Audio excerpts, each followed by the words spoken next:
सिमन्या दगड़ियों उत्तराखंड विमर्श में आप सभी को स्वागत है। मैं नौ च मुजीब नथानी और आप सब मुजीब नथानी दगड़ी देखना लग्या छन आपक अपनू उत्तराखंड न्यूज़ 24.com। आज दिन बार 30 जनवरी 2023 सोमवार खबर सार इंचन की भाजपा प्रदेश कार्यकारिणी की बैठक में भाजपा प्रदेश अध्यक्ष महेंद्र भट्टन विवादास्पद बयान उन बोली कि जोशीमठ में वामपंथी मनखी जोशीमठक जनता ते भड़काना छन और ये मामला सीमावर्ती इलाका च इले देशक सुरक्षा भी सवाल छ।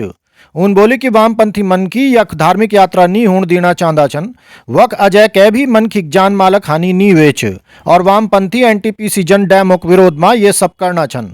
स्पेसिफिक जोशीमठ के विषय को इंगित किया है कि जोशीमठ क्योंकि धार्मिक क्षेत्र होने के साथ साथ सामरिक दृष्टि से महत्वपूर्ण क्षेत्र है और वहां पर जो मेरी जानकारी में है कि वामपंथी संगठन उस क्षेत्र के इस धार्मिक यात्रा को साहसिक पर्यटन की यात्रा को प्रभावित करने का प्रयास कर रहे हैं, वहां की जनता के अंदर भय का वातावरण तैयार कर रहे हैं। और मैं कह सकता जहां सरकार प्रत्येक प्रभावित व्यक्ति को उसकी मदद करने के लिए कटिबद्ध है, उनकी समस्याएं सुन रही है और क्योंकि सीमावर्ती क्षेत्र है इसलिए ये विषय इसलिए उठता है कि आखिरकार नेशनल इशू एक क्षेत्र विशेष में आपदा आती है, कोई जब पहली बार है कोई जनहानि नहीं हुई है, इसको इस प्रकार से इशू बनाकर आप सीमा के अंदर क्या मैसेज देना चाहते हैं, वहां की धार्मिक यात्रा को क्यों प्रभावित करना चाहते हैं, वहां के साहसिक पर्यटन को प्रभावित करना चाहते हैं, इसलिए मैंने इस विषय को इंगित किया।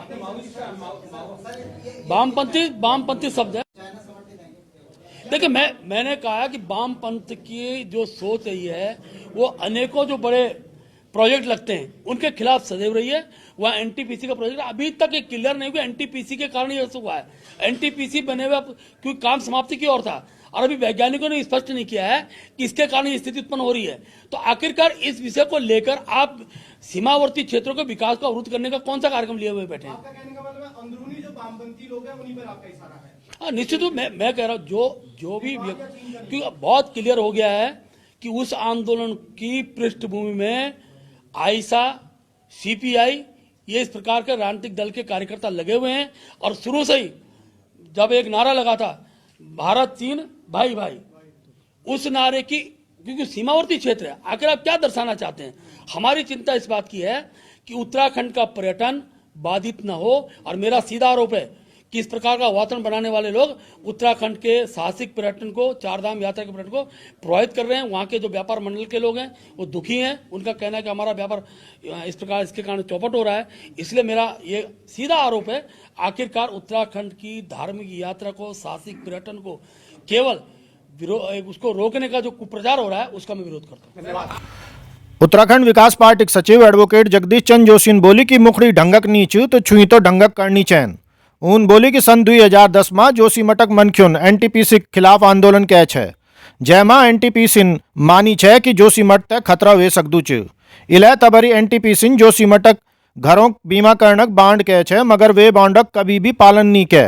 उन बोली कि सन 1976 में बने गए मिश्रा कमेटी की रिपोर्ट में भी यक बड़ा निर्माणों तय खतरा बताया गया है और अजय स्वतंत्र भूगर्भ वैज्ञानिकों द्वारा भी एनटीपीसी सुरंग तय ये एक कारण बताया गया है।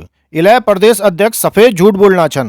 उन बोले कि झूठ बोलनू भाजपा रग रग माच और समस्या हल ढूंढनक बजाय राष्ट्रद्रोह, हिंदू मुस्लिम, भारत पाकिस्तान पर भाजपा गाड़ी अटक जांदी छ। एडवोकेट जगदीश चंद जोशी ने बोली कि इन हाल तो तबरी छन जब प्रदेश अध्यक्ष वखक पूर्व विधायक छन। उन बोली कि अजय ऊँ तय अपनी विधानसभा की ये पीड़ा महसूस नहीं हुए पानी च किले कि अजय सत्ता गर्मी मुंडम चैड़ी की बोलनी छ। उन बोली कि भाजपा तय जोशीमठक जनतक दगड़ी मिल बैठी की ये समस्या तय हल करने चैन मगर भाजपा में कोई भी नेता इन नीचे जो जनतक समस्या हल करने काबिल हुए। इले ही अधिकारी अजय भी मनमानी करना छन और शासन और जनतक बीच संवाद शून्य तक स्थिति च। उन बोली कि जबरी हेमवती नंदन बहुगुणा यूपी के सीएम छे तबरी विक्रम वालोन ऊँ खिलाफ धरना दे छे तबरी मुख्यमंत्री बहुगुणन धरना स्थल पर जैकी ऊँ की समस्या तय हल कह दे छे। उन बोली कि इबरी हेमवती नंदन बहुगुणा जनवादी नेता पूर्व उत्तराखंड में नीच इले ही प्रदेशक हालात और खराब होना छन। अभी कुछ देर पहले भाजपा के प्रदेश अध्यक्ष महेंद्र भट्ट जी का बयान आया है। उन्होंने उसमें ये जो जनता बैठी है आंदोलन में, इस जनता को माओवादियों का आंदोलन बताया है। उनका कहना है कि चीन की साजिश है।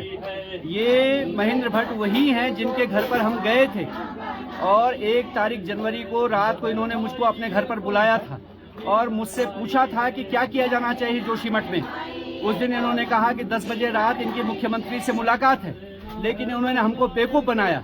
तो जिस दिन इन्होंने मुझे अपने घर पर बुलाया, बैठाया, मुझसे जोशीमठ के बारे में सुझाव मांगा, तो क्या ये माओवादी से सुझाव मांग रहे थे, चीन के लोगों से सुझाव मांग रहे थे। और आज जो है राहत पुनर्वास का काम तुमसे हो नहीं रहा है, 1 महीने से जनता बैठी हुई है, लोगों के घर मकान टूट गए हैं, तब वो व्यवस्था करने के बजाय महेंद्र भट्ट इस तरह का उल जलूल बयान दे रहे हैं। और अगर आपको लगता है तो बंद कीजिए ना, हमको गिरफ्तार कीजिए, आप पूरी जनता को अंदर कीजिए। अगर आपसे जो है राहत पुनर्वास नहीं हो पा रहा है, जनता की जो है समस्याएं आप सुलझा नहीं सकते, तो आप इस तरह के उटपटांग बयान दे रहे हैं, इसकी हम घोर निंदा करते हैं महेंद्र भट्ट की।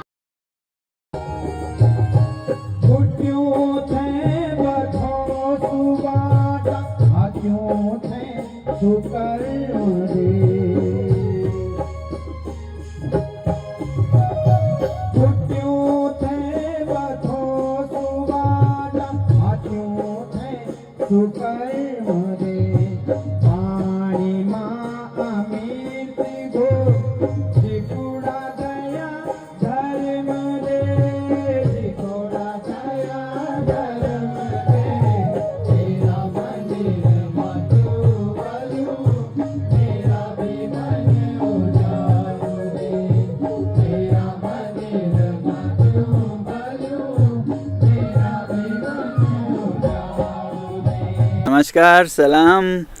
तो अब मेरा चौथा दिन ख़त्म हो रहा है इस अनशन का, जो कि प्रकृति पर्यावरण का अनशन है, क्लाइमेट फास्ट है, और जिसमें खासकर लद्दाख में प्रकृति का संरक्षण, हमारे ग्लेशियर, हमारे पर्वत, हमारे लोगों, उनकी संस्कृति का संरक्षण भारतीय संविधान के 6 शेड्यूल में मांगा गया है।